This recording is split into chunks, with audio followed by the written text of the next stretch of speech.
Creativity is an addiction. Learning to understand what it's doing to you, how it steals from you, how you want to steal from it, how others steal from you. And then you've got to live with it, dealing with it, listening to it, loving it. Unplugged, because we will always say yes to creativity. Totally Uncut, because we all make mistakes. So turn it into a tool. This is Arroe Unplugged. I'm at a loss of words. What do you write on the morning after you arrive home and a section of your house was unexpectedly flooded? I mean, this experience isn't new. I mean, homes all over the world are brutally attacked by floods every day. It's in the headlines. But when it happens to you, the feelings are more about questions than answers. So much water. I mean, these writing pages feel so damp this morning. It's the humidity left behind. It's in the air. I mean, we've got the fans blowing. The goal is to dry everything up. Sure, you'd like to be hurt and angry, but when you have no control of what fate has delivered, the only option is to locate peace. Nothing is a problem until you make it a problem. My goal is to mastermind a plan that develops solutions. I mean, seriously, let's be honest here. No day passes without change and challenge. How you react is the next sentence in the paragraph. Hey, it's Arroe. This is The Daily Mess, a chronological walk through an everyday world. I am a daily writer. I write about the realisms of where we presently stand. You can't be anywhere except here. This is The Daily Mess. I'm pretty much like you. We would all like to have a day where you just do absolutely nothing at all, only to realize such a moment would actually put a dent in your creative process.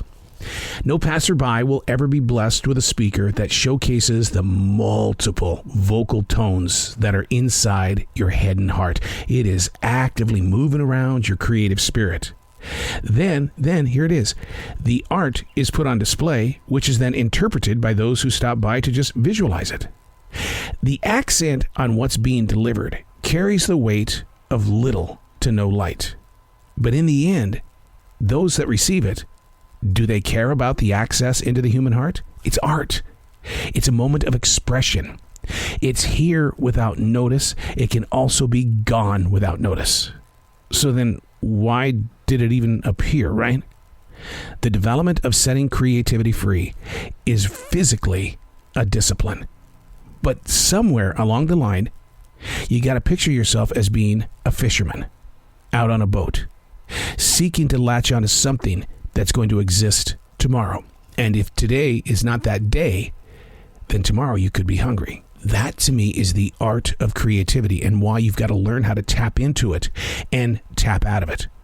But you don't want to tap out of it too much, because that moment where you need to get into it, it's not going to be there because you turned your back on your creativity. The art is a discipline.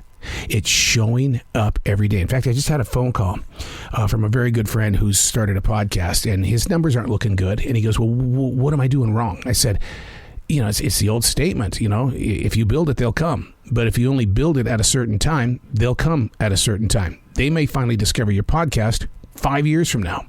See, I've been doing the podcasting thing for 12 years, and things really started to move maybe about 4 or 5 years into the process. But a lot of people want to have that right now. They want to have that right now.